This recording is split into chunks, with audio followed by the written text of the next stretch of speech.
Vous avez passé une bonne semaine? Bon, c'est bien aussi d'être des fois en petit comité, donc on va prendre un temps vraiment spécial parce qu'aujourd'hui, on va parler d'un thème très important. On va parler de l'amour. OK? Ouh. Mais pas cet amour-là, on va parler déjà de l'amour que Dieu a pour nous, qu'est-ce que Dieu a fait dans notre vie. Et ensuite, on parlera peut-être dans un autre message de cet amour dont Odilia a fait ouh.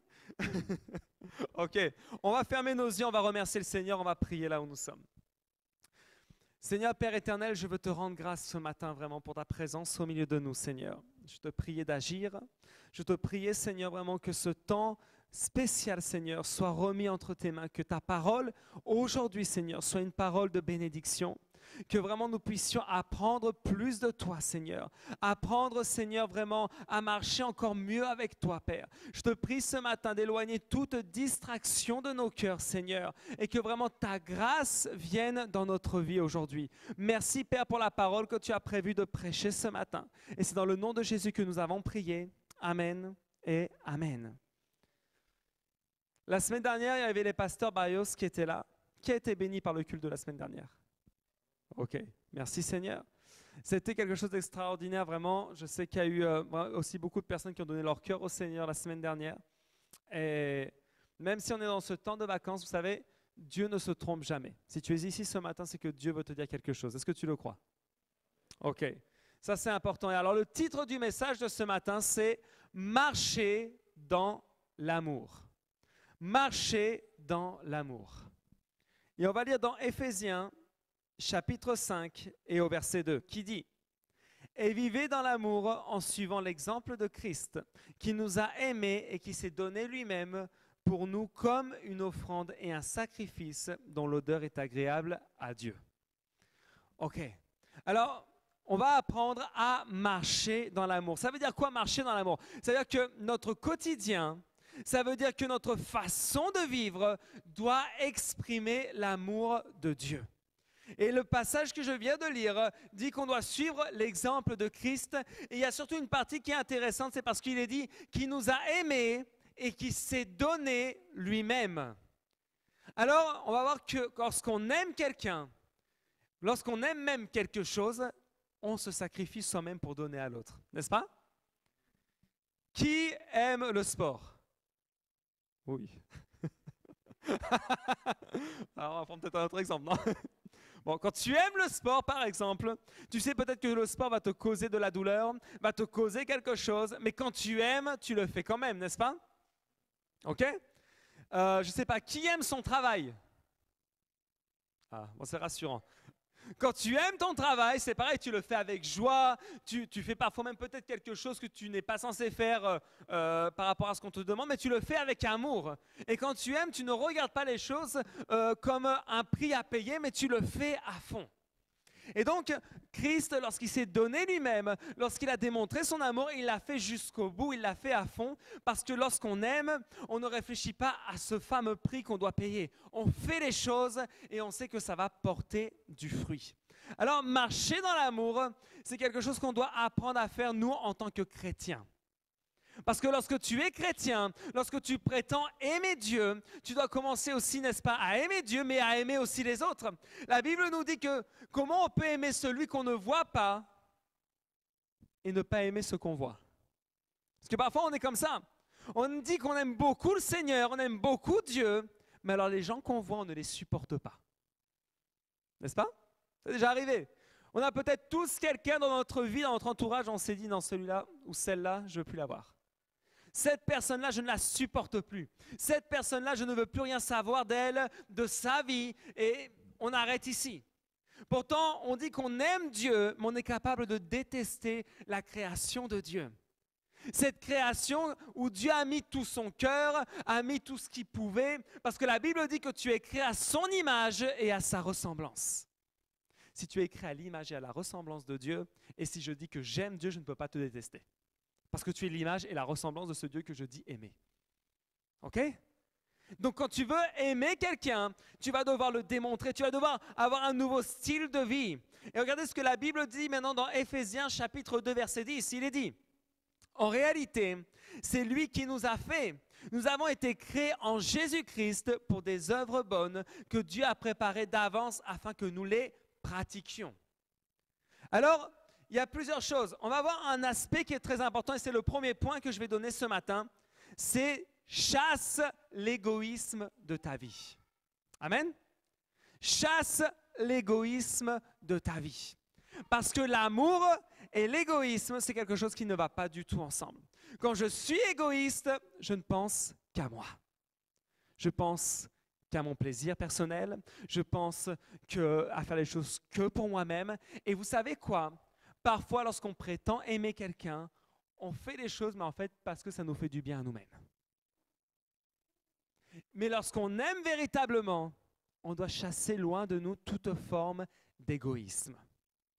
Alors, vous savez, l'égoïsme, c'est quelque chose qui est ancré quelque part dans la nature humaine. Qui aime se faire plaisir? Qui aime aller au shopping? Quand tu vas au shopping, c'est pour faire plaisir à qui?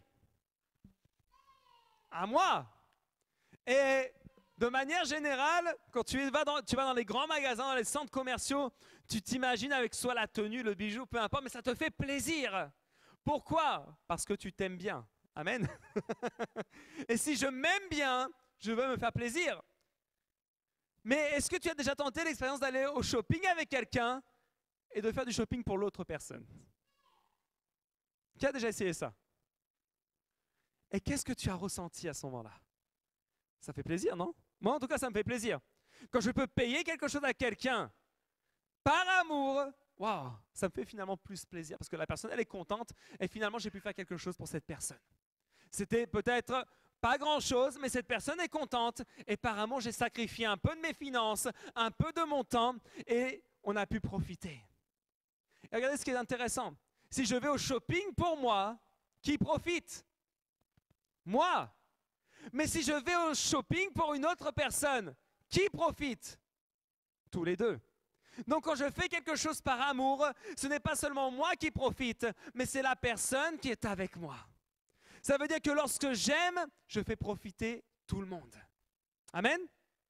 Alors, si je suis égoïste, tout est centré sur mon je. Et le je, il doit être où? Il doit être sur la croix. On doit laisser vraiment notre propre nature être sur la croix. Rester sur cette croix. Parce que tant qu'il y a de l'égoïsme en moi, je ne peux pas aimer véritablement. Jésus lui-même a été dépourvu de tout égoïsme parce qu'il s'est donné en sacrifice. Personne de manière consciente et normale a envie de se sacrifier. Personne. Ce n'est pas quelque chose de logique. Mais quand tu aimes, tu préfères que ce soit toi qui ramasses plutôt que l'autre. Tu te donnes en sacrifice. Lorsque tu aimes, tu cesses réellement de vivre pour toi-même et tu vas vivre pour les autres. Et vivre pour les autres, c'est quoi? Parce que vous savez, il y a quelque chose d'intéressant à voir. C'est que lorsque je vis pour les autres, ça ne signifie pas qu'à chaque fois, je vais les caresser dans le sens du poil. Eh oui, parce que parfois, lorsqu'on aime quelqu'un, on le protège tellement qu'on oublie qu'à un moment donné, il faut que la personne aussi apprenne et soit corrigée. Regardez, il y a un exemple tout bête. Vous savez, vous connaissez tous le processus de la chenille qui devient un papillon, n'est-ce pas? Ouais. Alors, lorsque la chenille forme la chrysalide, si au moment donné, si le papillon veut sortir, lorsque le papillon est tout normalement constitué, si en tant qu'être humain, je m'approche de ce cocon et j'aide le futur papillon, je commets une grave erreur. Regardez que souvent, ce qui se passe, on a un amour un peu étrange, nous. Par fausse compassion, quelque part, on veut un peu trop aider. Et si j'aide ce futur papillon dans son processus, je finis par le tuer en réalité. Eh oui, parce que si je l'aide, il n'aura pas la force nécessaire ensuite pour voler. Eh oui, et s'il ne peut pas voler, le papillon va mourir et puis c'est tout. Regardez qu'en tant qu'être humain, aimer, ça ne veut pas dire couvrir l'autre sans qu'il ne fasse jamais rien. Non. À un moment donné, aimer, c'est aussi corriger. Amen. Si tu aimes quelqu'un, tu dois lui enseigner. Si tu dis aimer, la personne qui est à côté de toi, lorsqu'elle fait quelque chose qui n'est pas bon pour sa vie, il faut que tu aies le courage de lui dire, avec beaucoup d'amour, de diplomatie, tout ce que tu veux, mais il faut dire les choses. Pourquoi? Parce que cette personne peut enfoncer droit dans le mur et tu peux dire, non mais comme je ne veux pas la blesser et que je l'aime beaucoup, tant pis, fonce dans le mur. Non, ce n'est pas de l'amour ça. Regardez ce que Jésus a fait. Jésus, il a fait quoi avec ses disciples? Il les corrigeait, il les enseignait. Et par moments, il devait les enseigner de manière un peu dure, en disant ce que tu fais là, c'est pas bon. Il a parlé avec Pierre, il a même traité durement, mais c'était nécessaire. Et Pierre est devenu ce qu'il est parce que Jésus, dans son amour, a pris le temps de le corriger. Jésus a laissé loin de son cœur toute forme d'égoïsme. Combien de personnes, il y a un truc qui est simple, hein, dans notre société actuelle, quelque part, qu'est-ce qu'on aime faire? Souvent, on dit une chose, c'est que tant que ça ne m'atteint pas moi, je m'en fiche. C'est souvent le discours que beaucoup de gens ont. Ah, tu fais ce que tu veux de ta vie, moi, ça ne me concerne pas. Ah, tu veux vivre n'importe comment, tant que ça ne me touche pas, je m'en fiche. Et après, on peut écouter des beaux discours sur l'amour, mais ça, ce n'est pas de l'amour. Parce que l'amour véritable, c'est que tu ne peux pas laisser les personnes s'enfoncer et se détruire sans que tu n'interviennes. Alors forcément, ce type d'amour-là peut causer aussi du rejet. Et on n'aime pas le rejet. Mais quand on aime, on doit faire les choses. Quand tu corriges un enfant, l'enfant pleure, l'enfant crie, et même s'il n'est pas content et qu'il s'enferme dans sa chambre, l'enfant, c'est ton enfant, il reviendra. Amen. Mais il faut savoir corriger. Parce que si je ne dis jamais rien, ça devient dangereux. Et si dans ce monde, on ne dit jamais rien, parce que soi-disant que si on dit quelque chose, c'est de manquer de respect, c'est complètement faux. Regardez aujourd'hui ce qu'on vous dit. Si tu dis quelque chose comme quoi tu n'es pas d'accord avec une idéologie, on te dit tout de suite, soit tu es homophobe, islamophobe, tu es phobe de toute façon. Pourquoi? Parce que tu as dit, non, je ne suis pas d'accord, là tu commets une erreur. Oh, qu'est-ce qu'il a dit? Regardez cette personne, comment elle est.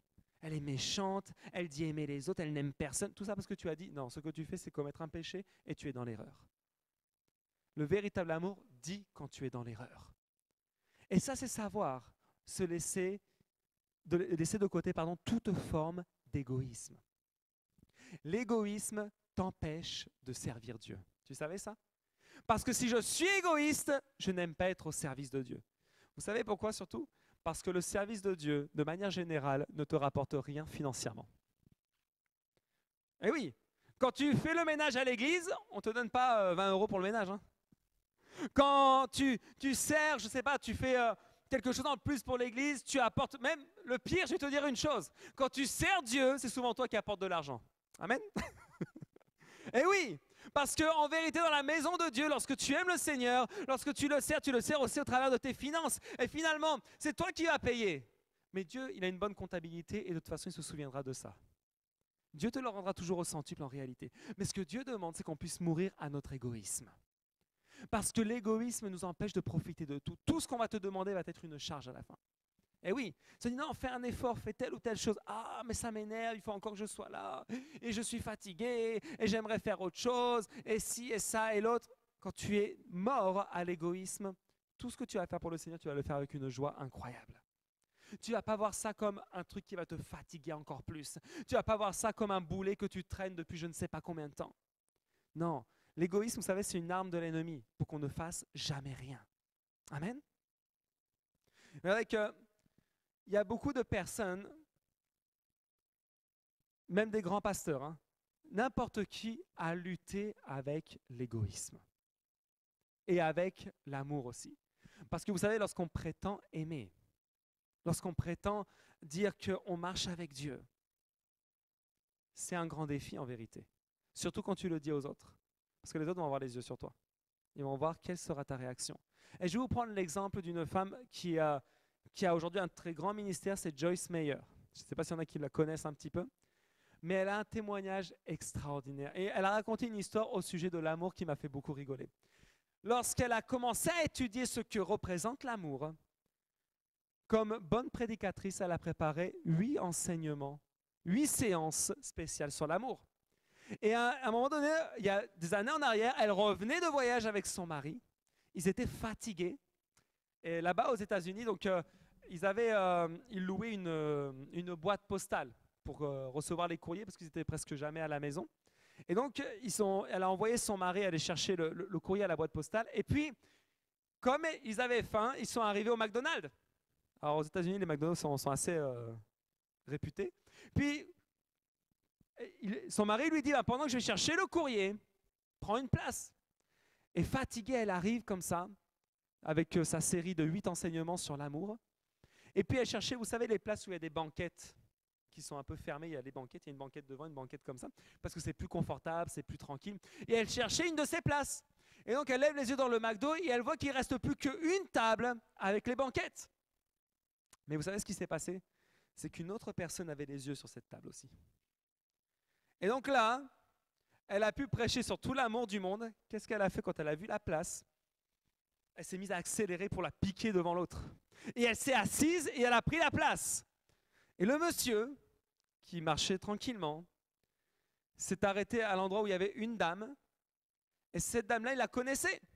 Et donc il se retourne vers la dame et il dit, est-ce que je peux m'asseoir avec toi?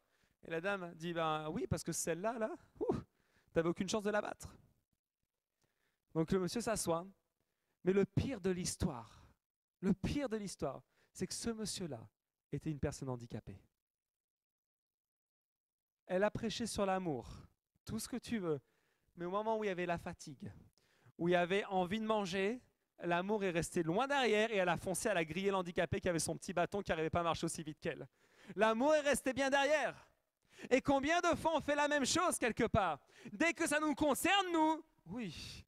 Quand tu arrives à la caisse du supermarché, que tu vois l'autre avec la poussette, tu lui grilles la priorité, tu passes bien devant, et le genre, j'ai rien vu. Genre, on cherche comme ça.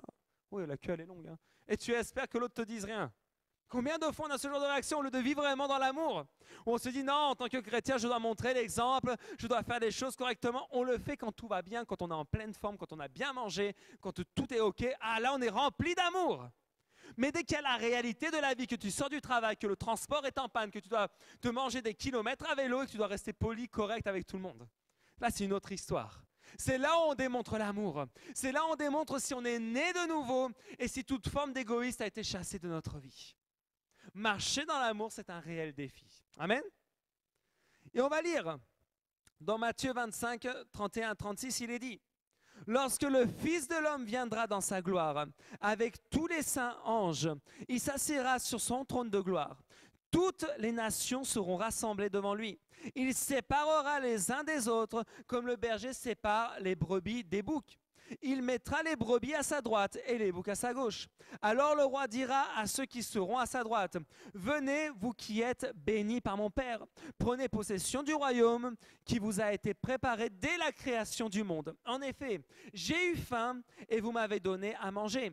J'ai eu soif et vous m'avez donné à boire. J'étais étranger et vous m'avez accueilli. J'étais nu et vous m'avez habillé. J'étais malade et vous m'avez rendu visite. J'étais en prison et vous êtes venus vers moi. Amen. Regardez ça. Qu'est-ce que le Seigneur fait? À la fin des temps, sur son trône de gloire, Jésus, qu'est-ce qu'il va faire? Il va séparer les brebis des boucs. Autrement dit, les brebis, ce sont celles qui sont obéissantes à sa parole. Et les boucs, c'est les têtus. Ceux qui n'ont pas voulu. Ceux qui n'ont rien voulu entendre. Ils vont être séparés. Et ceux qui vont remporter la victoire, ceux qui vont marcher dans le royaume de Dieu, c'est les brebis. Mais pourquoi? Les brebis ont une caractéristique. La caractéristique s'appelle l'amour. Parce que regardez bien ce qui se passe. C'est que la Bible dit clairement que lorsque tu es au service des gens, c'est que tu démontres de l'amour. Matthieu 25, 31, 36. Je ne sais pas si... cherchez la référence. Je voyais là. Matthieu 25, 31, 36. C'est très important. Pourquoi? Parce que ce qui a marqué la différence, c'est cet esprit de service, cet esprit d'amour. À chaque fois qu'on fait quelque chose pour quelqu'un, avec amour, parce que vous savez qu'on peut faire les choses sans amour aussi. On peut faire les choses avec obligation. Parce qu'on peut prendre la parole de Dieu de manière très différente. Vous savez, il y a des gens qui sont experts pour interpréter les choses n'importe comment. Et peuvent dire, de toute façon, Dieu ne me laisse pas le choix finalement. Parce que si je ne fais pas les choses, bim, je suis un bouc. Et tu peux te dire, comme je ne veux pas être un bouc et je veux être une brebis, je vais faire des choses. Donc dès que quelqu'un me demandera à boire, je lui servirai à boire. Dès que quelqu'un me demandera quelque chose. Et tu veux faire des choses. Mais tu peux le faire sans amour. Et si tu le fais sans amour, crois-moi que ça ne sert à rien. Ça ne sert à rien. Si tu fais des choses de manière forcée et te sentir obligé sans arrêt, ça ne sert à rien. Il faut apprendre à faire des choses vraiment avec ce véritable amour. Regardez ce qui est incroyable, c'est que dans la parole de Dieu, à plusieurs reprises, on se rend compte que même des gens qui sont censés être super importants, ne font pas les choses avec amour. On peut voir l'exemple, et je vais le lire très rapidement. C'est dans Luc chapitre 10, versets 30 à 34. Je vais vous prendre l'exemple d'une personne, de plusieurs personnes qui, par leur poste, on va dire par leur travail, par leur titre, devaient faire des choses avec amour, mais ne l'ont pas fait.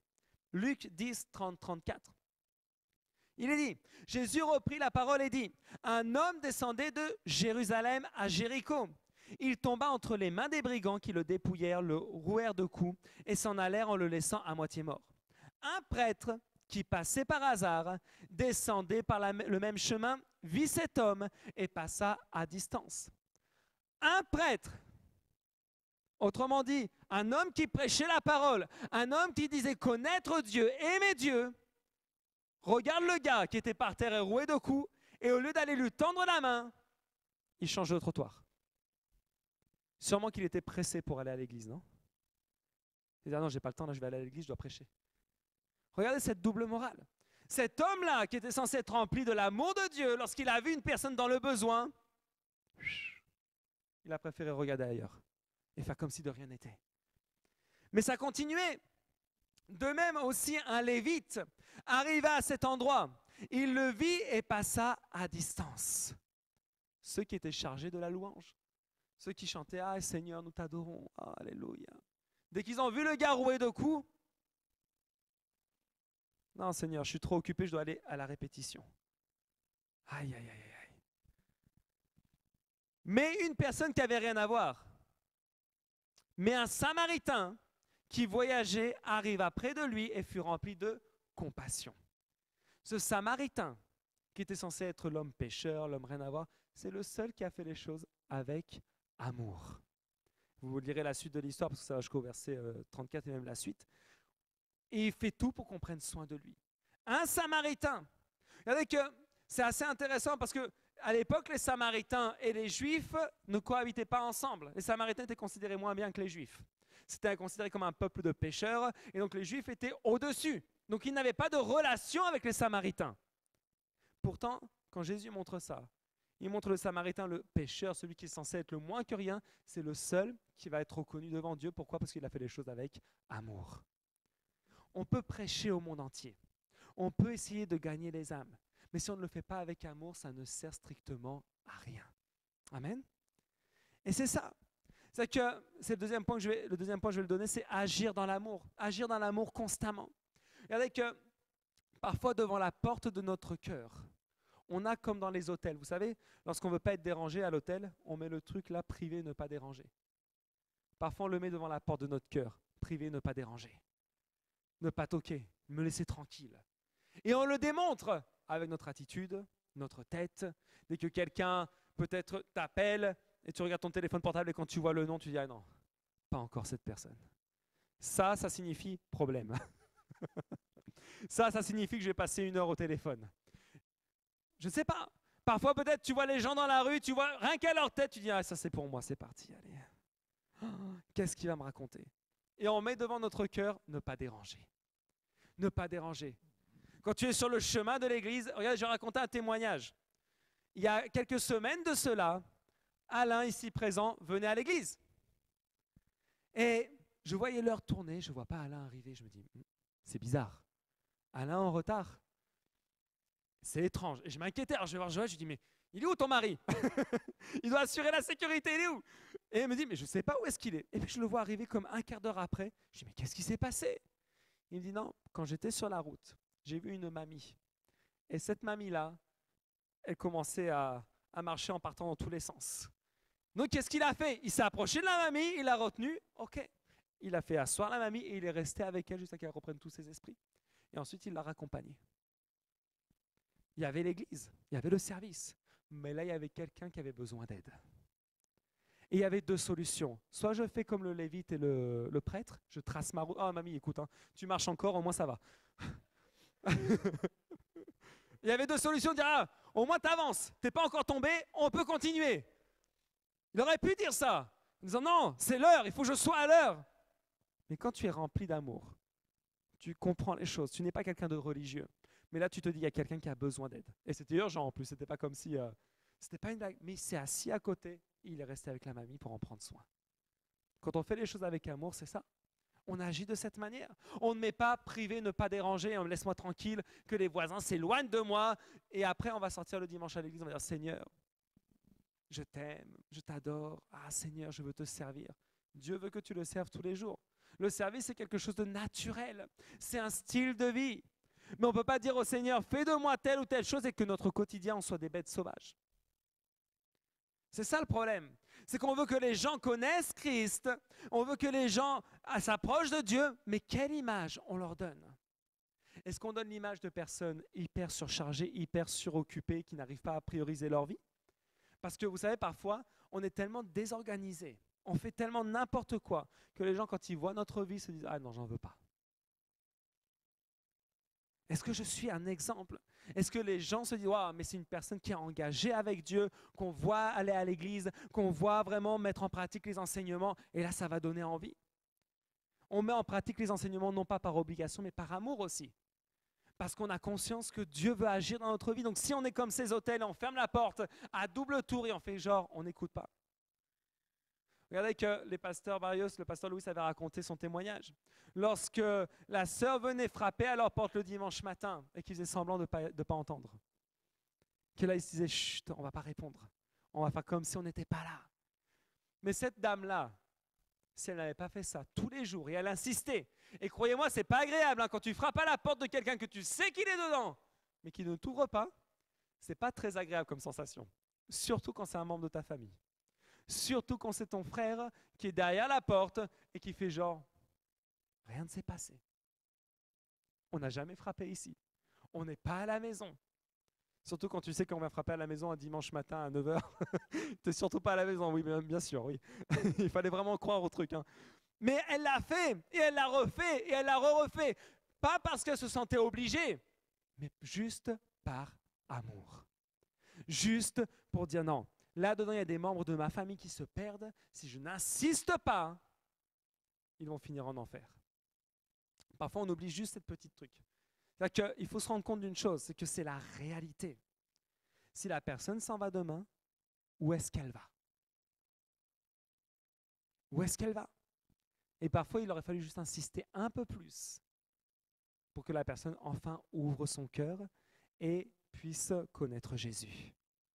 Troisième point, vivre rempli du Saint-Esprit.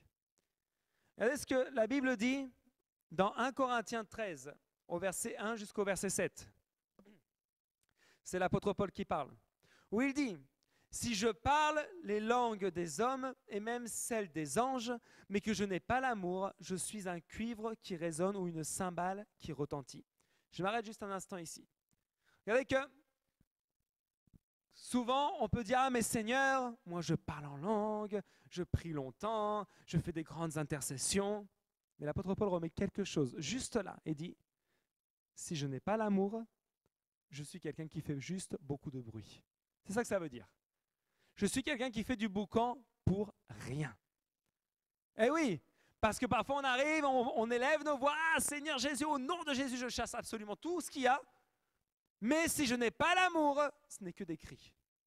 Ce n'est que des cris qui ne vont produire aucun fruit parce qu'il n'y a pas d'amour dans les cœurs. Et c'est important de se remettre en question, de savoir, Seigneur, est-ce que je sais t'aimer et est-ce que je t'aime? Ou est-ce que je suis là parce qu'on m'a presque obligé ou parce que j'ai peur de finir en enfer? Non, il faut que j'apprenne à être là et j'apprenne à t'aimer. Que j'apprenne à savoir qui est mon Père, qui est celui qui a donné son Fils pour moi et que je puisse de nouveau aimer. Vous savez, c'est fou, hein? Mais dans la société qu'on vit aujourd'hui, ce qu'on manque le plus, c'est d'amour. Les gens cherchent l'amour à tout prix. Je partageais ça avec la cellule de vendredi. Il y a plein d'émissions maintenant qui se font sur l'amour. Tu as Marié au premier regard, tu as...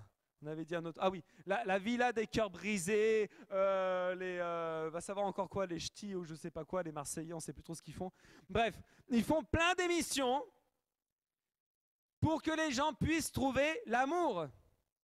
Et quand on regarde ces émissions, par exemple l'émission Marié au premier regard, tous les couples finissent par divorcer. Sauf un, parce que coup de bol, bon voilà. Mais c'est dingue. Mais les gens cherchent et se disent, mais qui est-ce qui va m'aimer? Donc ils font des tests de compatibilité, ils vérifient, regardent les caractères, machin. Et vous savez quoi? Le pire, c'est que les gens ne savent pas comment aimer. Les gens savent peut-être parfois te supporter, savent peut-être parfois passer un bon moment avec toi, mais aimer, c'est quelque chose qui s'apprend. Amen. Aimer, c'est un processus. Aimer, ça ne vient pas du jour au lendemain. Ce n'est pas quelque chose qui t'est tombé dessus. Parfois, on parle du coup de foudre. Oui, sur le moment, tu peux avoir le coup de foudre, c'est super, mais après, pour aimer la personne, avec tous les défauts que tu vas découvrir après que la foudre soit enlevée, il faut apprendre à aimer. Et oui, parce que le coup de foudre, ça fait boum, mais après, il y a la réalité. Et comme je disais, à la cellule, à 20 ans, tu ressembles à quelque chose. Mais à 60 ou 70, tu ressembles à autre chose. Et le physique a dû changer. Donc le coup de foudre, il est bien parti, croyez-moi. Hein. Il y a eu 2-3 petits trucs entre-temps. Hein. Et quand tu aimes, tout est différent. Mais quand tu vis dans l'émotion, quand tu vis dans l'obligation, quand tu vis dans l'idée que, c'est là où il y a les erreurs qui sont commises. On n'aime pas véritablement. Mais aimer, la Bible dit que l'amour supporte absolument tout. L'amour supporte les erreurs que tu commets. L'amour, il est patient. Amen. L'amour est patient. Qui est patient ici? Alléluia. Bon, c'est un bon point pour aimer. Et oui, parce que si tu n'es pas patient, c'est compliqué d'aimer. Eh oui, parce que l'autre n'est pas comme toi. Je ne sais pas, il y en a qui sont peut-être... Qui est un peu maniaque du ménage? Et si tu es marié avec une personne qui n'est pas du tout maniaque du ménage et qui est par exemple a une fâcheuse tendance à laisser traîner des trucs un peu de partout, comme si elle semait des graines dans la maison. Et quand toi tu es derrière, tu dis aïe, s'il n'y a pas de patience, qu'est-ce qui va se passer? Au bout d'un moment, il y aura la dispute. Au bout d'un moment, il y aura des blessures qui vont être faites à cause de ça. Il y aura plein de choses qui vont se produire. Mais quand on aime et qu'on est patient, qu'on a ce merveilleux fruit de la patience, waouh, tout va être différent. Tu ne vas pas regarder les choses comme mais je te l'ai dit 15 fois, ramasse tes affaires. Non, avec amour, tu le feras toi-même. Et petit à petit, la personne va changer. Amen. Eh oui, l'amour, c'est quelque chose vraiment qui est fort. L'amour, c'est quelque chose que tu dois cultiver constamment dans ton cœur, dans tes pensées. Et quand il va falloir corriger, eh bien, il va falloir corriger avec amour. L'amour se voit dans ta manière de te tenir, tu sais. Parce que si tu es comme ça, et que tu me dis que tu aimes les autres, je me pose des questions. Ah oui. Par exemple, ce matin, ceux qui font l'accueil ont le sourire. Mais si tu fais l'accueil et tu es comme ça, et la personne vient pour la première fois à l'église et te voit, c'est là-bas qu'on s'assoit. Ah, attends, tu as un petit papier à remplir. Tiens, tes coordonnées, le sujet de prière, ton nom, ton prénom, on t'appellera dans la semaine. Allez. Jésus t'aime. Moi, je pense que la personne, oui, elle va peut-être rester tout le long du culte parce qu'elle aura peur de sortir. Mais non, mais si je la recroise, celle-là, elle va me tuer. Eh oui, on ne peut pas dire qu'on aime avec une mauvaise attitude. On ne peut pas dire qu'on aime si on a toujours cette posture fermée, à regarder les gens bizarres. Lui, il est mal coiffé, lui, ou là. Non, l'amour, c'est quelque chose vraiment qui se démontre sur notre visage. Vous savez, même quand tu arrives dans un magasin et que le vendeur te traite mal, et ça, on sait que ça arrive souvent, apprends à l'aimer.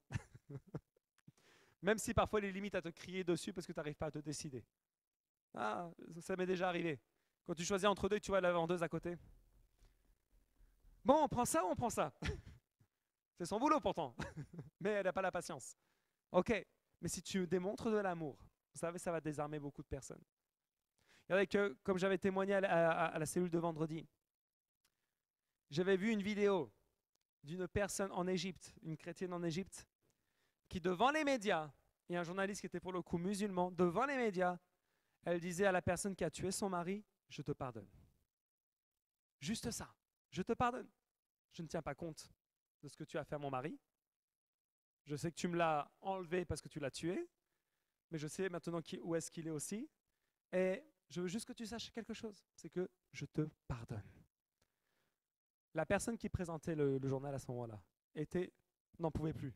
De voir que quelqu'un était capable de pardonner de cette manière, avec tant d'amour, waouh, ça l'a désarmé complètement. Et moi, je me dis une chose, par ce témoignage, on ne sait pas ce qui s'est passé ensuite, mais moi, je suis sûr que cet homme a dû beaucoup réfléchir dans son cœur. Parce qu'il y avait du pardon, il y avait de l'amour. Vous savez, parfois on tient tellement de rancœur à beaucoup de gens. Et on se dit rempli du Saint-Esprit. On se dit des chrétiens qui parlent en langue, qui prophétisent. La suite du verset le dit. Il dit, si j'ai le don de prophétie, la compréhension de tous les mystères et toute la connaissance, si j'ai même toute la foi jusqu'à transporter les montagnes, mais que je n'ai pas l'amour, je ne suis rien. Imaginez ça. La foi pour transporter les montagnes, connaître tous les mystères. En gros, je connais la Bible par cœur, je connais tous les versets, je sais comment prier, je sais comment faire, je connais plein de trucs. Ça ne sert à rien si je ne l'aime pas. Parce que ça ne servira à rien, ça n'a aucun effet. Vous savez, il y a beaucoup de gens qui restent parfois focalisés sur... Ils cherchent la relation du verset 1 avec le verset 2 ou font des milliers d'études. C'est très bien d'étudier. Mais vous savez quoi? Tout ça, ça ne sert à rien si on n'aime pas. Et si on ne met pas en pratique l'exemple que Jésus a donné. Amen. Marcher dans l'amour, marcher en aimant, c'est savoir vivre en donnant un vrai exemple de ce qu'est aimer. Le monde te dira toujours que si quelqu'un te blesse, déteste-le, fais-lui la même chose, ne lui parle plus, ne communique plus jamais avec lui, mais jamais le monde va te dire, même si tu as blessé, donne le pardon. Jamais le monde te dira ça. Mais qu'est-ce que Jésus nous enseigne, lui? Quand je dis que je suis rempli du Saint-Esprit, de l'Esprit de Dieu, ça veut dire, ce même Esprit qui a fait que Jésus est venu sur cette terre mourir pour moi, je dois apprendre à faire la même chose que lui. Je dois apprendre à mourir à ce que moi je pense, à ce que moi je sens, ce que moi je veux, pour enfin laisser Dieu agir envers les autres.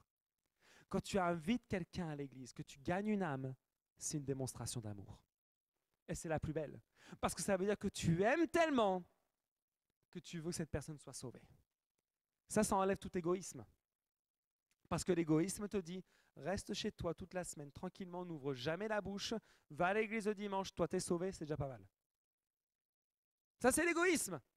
Mais quand tu comprends qu'il y a quelque chose de bien plus grand derrière, quand tu vois l'œuvre de Jésus, on se dit non, moi aussi je dois apprendre à aimer.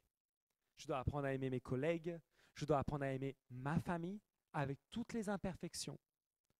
Mais si on veut que ces gens connaissent Jésus, il va falloir savoir aimer. Amen. Nous ne soyons pas les premiers à être vexés. Alléluia. Parfois, en tant que chrétien, on est les premiers à être vexés. Dès qu'on nous a dit un truc, ah c'est bon, ça me saoule. Hein. Eh oui, mais on t'a dit un truc, on t'en dira peut-être plein d'autres. C'est pas grave. Vous savez pourquoi? Parce que je vais vous dire quelque chose. Même si on te parle mal, vous savez, je vais vous dire une chose. Une fois, je me rappelle de la scène comme si c'était hier. Ça m'a fait rire parce que une fois, on arrive dans un endroit et la personne nous présente à d'autres personnes et nous dit « Ah, c'est mes pasteurs ». Et la personne qui allait nous dire bonjour a changé de tête. Littéralement, au moment, et tout de suite d'attitude comme si « Ah mince, pourquoi ?» Elle a dit bonjour, mais pas du tout avec la même attitude qu'elle allait avoir au début. Il y avait un beau sourire dès qu'elle a entendu le mot pasteur, tout a changé. Et bien sûr, elle n'était pas contente, mais c'est pas grave. Et vous ne savez pas le nombre de fois que ça s'est produit. Que les gens, quand tu leur dis « Ah, mais je suis chrétien, je suis pasteur. Oh, » Ah oui, ouh. Ah, mince, je veux partir loin de toi, mais je ne sais pas comment faire là maintenant. On le voit, c'est marqué. On peut être victime de rejet. Oui, ça arrive. Mais réellement, quand on réfléchit, lequel des deux est sauvé? Moi, je sais où je vais, mais cette personne-là ne sait pas où elle va. Et cette personne-là, elle a besoin d'aide. Cette personne-là, même si elle nous rejette, on ne peut pas faire les gens vexés. Ah, t'as vu comment il m'a regardé? Il est toujours en train de me critiquer. C'est normal. Et tu sais quoi? Si tu es critiqué, c'est que tu es en train de faire du mal à l'ennemi. Oh, merci Seigneur pour les critiques. Amen. Merci Seigneur pour le nombre de gens qui t'en veulent parce qu'un jour tu leur as parlé de Jésus. Merci Seigneur. Parce que s'ils ne t'en veulent pas, ils ne pourront jamais dire « Personne ne m'a rien dit, je n'étais pas au courant. » Non, quelqu'un m'a parlé. Et un jour ou l'autre, ça va porter du fruit. Un jour ou l'autre, la démarche que tu as eue, où tu as accepté d'être rejeté en tant que personne, où tu as accepté peut-être d'être insulté, maltraité, à ce moment-là, tu vas te dire quoi? Tu sais, Dieu va te donner le fruit, mais tu dois te tenir ferme. Tu dois te maintenir solide. Tu dois rester vraiment ferme dans la présence de Dieu et sûr d'une chose, c'est que lorsque je fais les choses par amour, il y aura toujours un bon fruit qui va venir. Amen. Parfois, on relâche un petit peu parce que parfois, on se sent frustré. Parfois, on se sent désespéré. Vous savez, c'est dur de travailler et de ne pas avoir de fruits. Hein. C'est pas facile. Hein. Quand on ne voit pas les promesses de Dieu s'accomplir tout de suite et maintenant. Et on peut se remettre en question 10 000 fois. Dire, Seigneur, mais est-ce que tu es sûr? Est-ce que je suis utile là-dedans? Est-ce que je fais les choses correctement? Dieu est en train de te former dans l'amour. Amen. Il faut aimer quand il y a peu et il faut aimer quand il y a beaucoup. Il faut aimer dans la pauvreté, il faut aussi aimer dans la richesse. Vous savez, lorsqu'on marie un couple, on dit souvent ça, pour le meilleur et pour le pire. Mais au moment du mariage, on pense rarement au pire. Parce qu'au moment où tu vas te marier, tu penses qu'au meilleur, que le top du top. Waouh! Mon mari, ma femme, elle a 25 ans, elle est parfaite, mais un jour ou l'autre, ça va changer. Et tu as oublié le pire. Eh oui! Et là, tu es là, mais je l'aime, je l'aime. Mon mari, je l'aime. Attends qu'il prenne un peu de bide. Ah, si tu l'aimes encore. Attends que la belle chevelure commence à laisser place à un crâne lumineux. Attends que ça arrive. Eh oui. Je ne rentre pas dans tous les détails. Attends que la belle haleine du matin sorte. Pour dire, mais je t'aime. Eh oui. C'est la vérité. Mais quand on pense au pire, au moment du mariage, on n'y pense pas. On dit les beaux vœux. Mais attends, tu n'as pas connu le caractère. Tu ne savais pas que la personne était une maniaque du ménage et que si tu renverses tes vêtements, là, tu te fais allumer. Non, tu ne savais pas tout ça. Mais l'amour est un processus. Et avec les gens, c'est la même chose. Tu peux avoir la meilleure ou le meilleur ami de toute la vie. Un jour, peut-être, il commettra une erreur. Un jour, peut-être, cette personne va te trahir. Sûrement. Mais quelle va être ma réaction? Est-ce que je vais mettre le truc privé, ne pas déranger? Ou est-ce que dans l'amour, je vais être plus intelligent et dire non, Seigneur, moi je suis sauvé, la personne a commis une erreur, je vais lancer le pardon. Si Jésus devait retenir chacune de nos fautes et nous les présenter chaque matin, on serait mal barré. Et franchement, j'aimerais pas. Et on ne pourrait pas dire que Dieu est amour si à chaque fois il me ressortait les erreurs du passé. Mais souviens-toi la semaine dernière, souviens-toi il y a 6 mois, souviens-toi il y a 5 ans. Et je peux vous dire que Dieu a une bonne mémoire. Hein. Il a une très bonne mémoire. Moi, si je te demande qu'est-ce que tu as mangé il y a 3 semaines à midi, tu ne vas pas t'en souvenir. Et moi non plus d'ailleurs. Mais Dieu a une bonne mémoire. Il pourrait faire ça en disant, mais oui, tu as péché quand tu avais 18 ans, regarde ce que tu as fait. Mais Seigneur, j'en ai 50. Je m'en fiche, à 18 ans, regarde ce que tu as fait. Ça ne serait pas cool, n'est-ce pas, de vivre comme ça? Maintenant, imaginez ce que ressentent les autres. C'est que nous, en tant que chrétiens, on réagit de la même manière. Non. Si quelqu'un t'a blessé, ok, lance le pardon. Je ne te dis pas que vous allez devenir les meilleurs amis du monde, encore une fois. Ok, ça c'est une autre histoire. Mais ce que je dis, c'est que lorsqu'il y a le pardon, lorsque la personne, tu lui as dit, ok, on arrête ici. Maintenant, je te pardonne parce qu'il faut aimer. Aimer, ce n'est pas une émotion, comme je le disais tout à l'heure. C'est quelque chose qu'on apprend à faire tous les jours. Et je pense qu'il est nécessaire qu'en tant que chrétien, on réapprenne à aimer véritablement. Amen. Est-ce que ce matin, tu vas apprendre à aimer avec le Seigneur? Il va devoir nous donner la force. Hein? Il va devoir nous donner la force parce que ce n'est pas toujours facile d'aimer. Mais on va y arriver. Parce que si l'Esprit de Dieu vit en nous, on va y arriver. Et on va marcher dans l'amour. Amen. On va se lever, on va prier ce matin ensemble.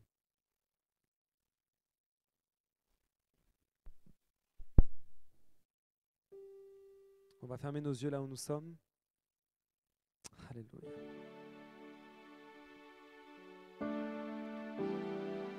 Et voilà, on va éteindre les lumières. J'aimerais qu'on puisse se mettre dans la présence de Dieu vraiment dans ce temps de prière. Et que pendant qu'on va commencer à prier, qu'on puisse déjà passer par la repentance et demander pardon au Seigneur pour toutes les fois où peut-être on a été comme ce lévite, comme ce prêtre, avec plein de connaissances de la parole de Dieu, mais on a agi sans amour. Seigneur Dieu Tout-Puissant, ce matin, je veux te remercier pour ta présence dans ce lieu, Seigneur. À partir d'aujourd'hui, Seigneur, on veut apprendre à marcher dans l'amour. Aide-nous, Seigneur, à aimer.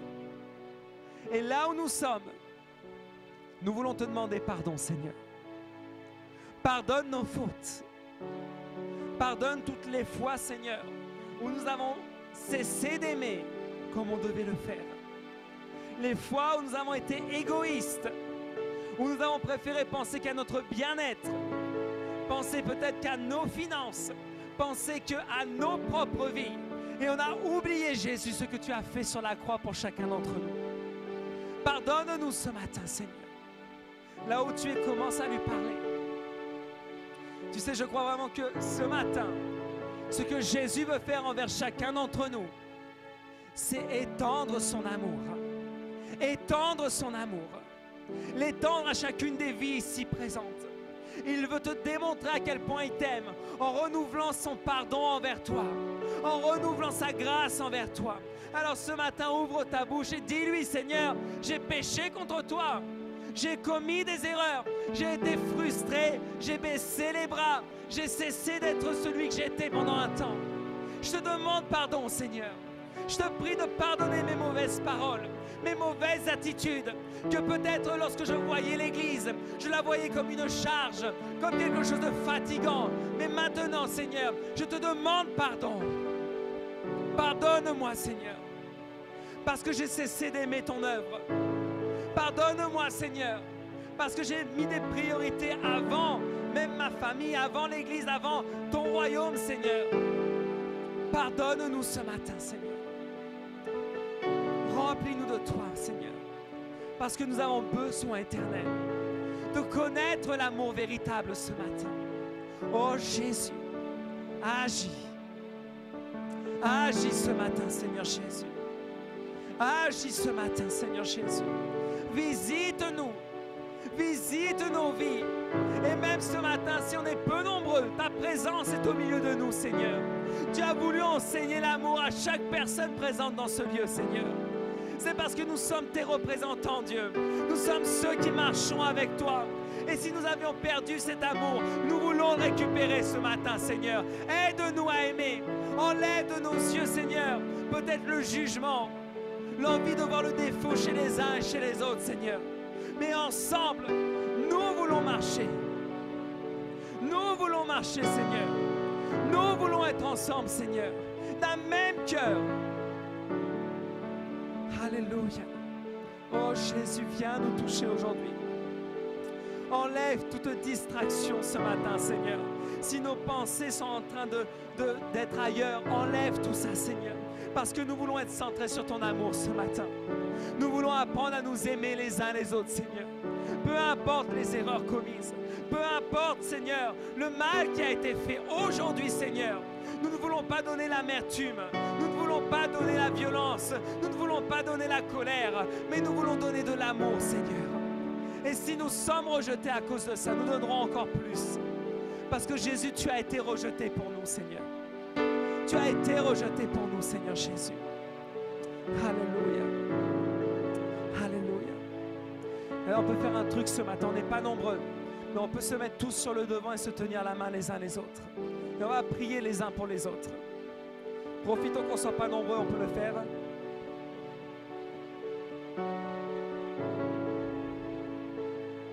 Alléluia. Et ensemble, on va se tenir la main. Alléluia.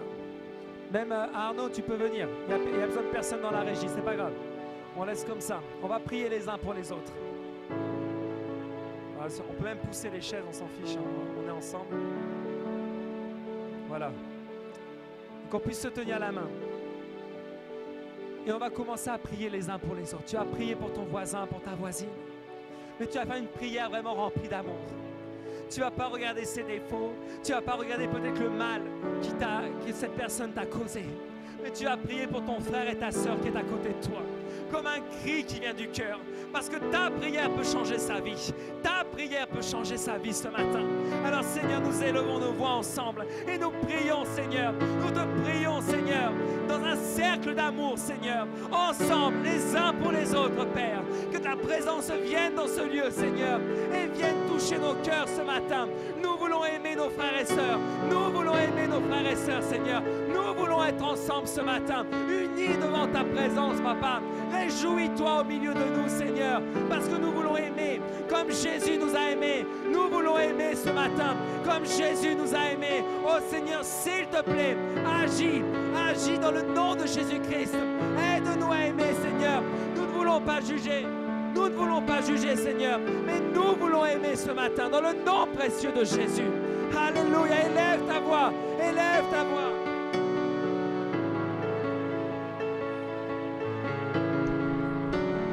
Alléluia.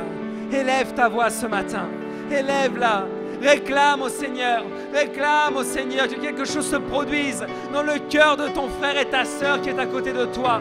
Oh Seigneur Jésus, répands ton amour ce matin.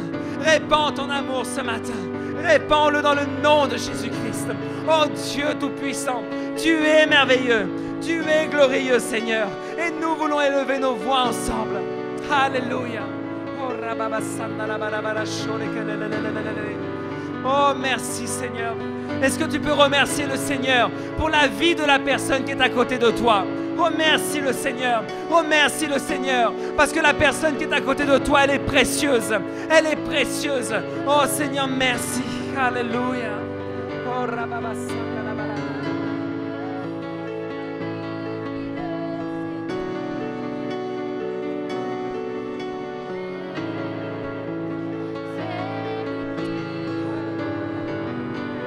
remercie le Seigneur.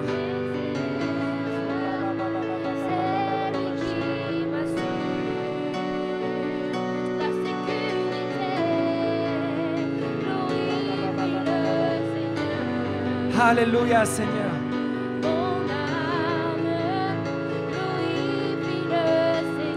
Je suis reconnaissant ce matin, Seigneur.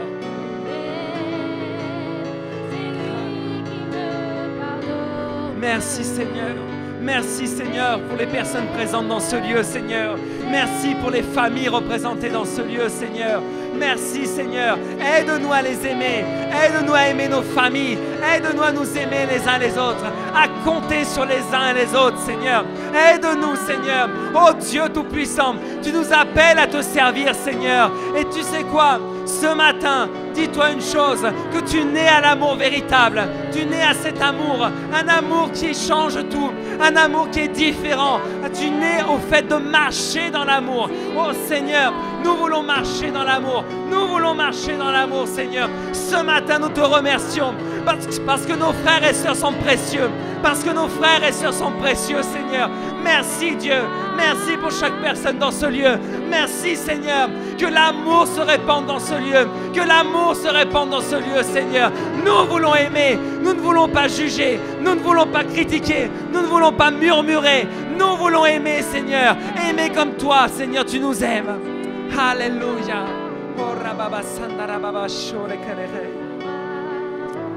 Alléluia. Merci Seigneur. Merci Dieu pour ce privilège que tu nous donnes, Seigneur. Parce que chaque personne qui est venue ce matin, Seigneur, soit appelée à ton service, Seigneur. Certains étaient frustrés. Certains étaient frustrés parce qu'ils ne voyaient pas les résultats. Certains avaient baissé les bras et faisaient les choses par obligation et par habitude. Mais ce matin, le Seigneur te demande et te dit, c'est le temps de faire les choses avec amour. Tu vas apprendre à aimer ceux qui sont dehors et qui sont perdus. Tu vas apprendre à aimer tes voisins, tes collègues, comme moi je t'ai aimé. Tu vas apprendre à donner comme jamais tu ne l'as fait auparavant. Non pas pour recevoir quelque chose, mais tu vas le faire par amour, gratuitement, avec détermination. Saint-Esprit, ce matin, il est dans ce lieu. Et il ne veut plus que tu aies sur ton cœur cette pancarte qui disait ne pas déranger. Ce matin, l'amour de Dieu va te déranger. Parce qu'il va faire que tu ne resteras plus jamais assis sur cette chaise en ne faisant rien en attendant. L'amour de Dieu va faire de toi un serviteur qui va permettre à cette génération de connaître qui est Jésus-Christ. L'amour de Dieu, ce matin, entre dans ton cœur. Ce n'est pas un hasard si tu es ici ce matin. Ce n'est pas un hasard.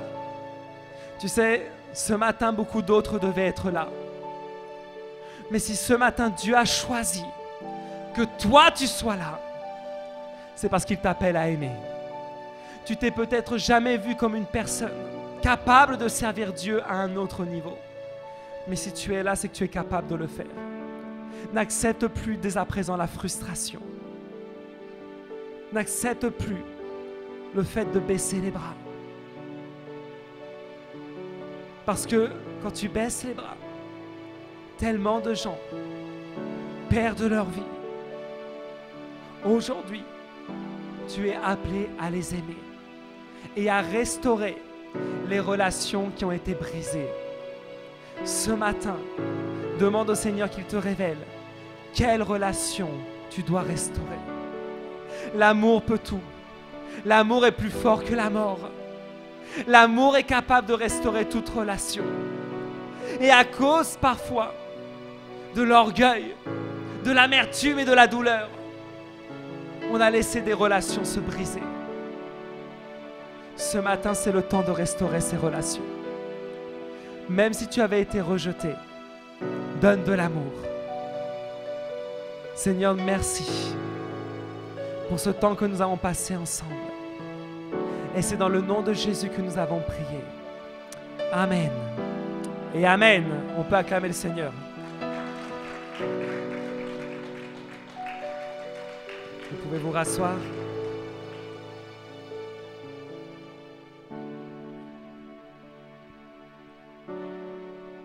Waouh.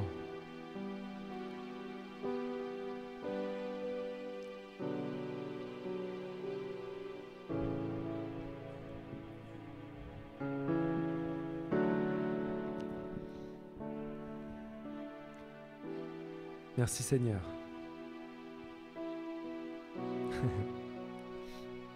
Amen. Vous savez que c'est vraiment important. Parce que si nous, on est en unité, si nous, on fait les choses avec amour, rien ne peut nous arrêter. Absolument rien. Et avoir cette certitude que peut-être ta famille biologique t'a rejeté. Peut-être. Mais ici, tu as une famille en Christ et qui t'aime. Qui t'aime malgré les différences, qui t'aime malgré peut-être les erreurs que tu as commises.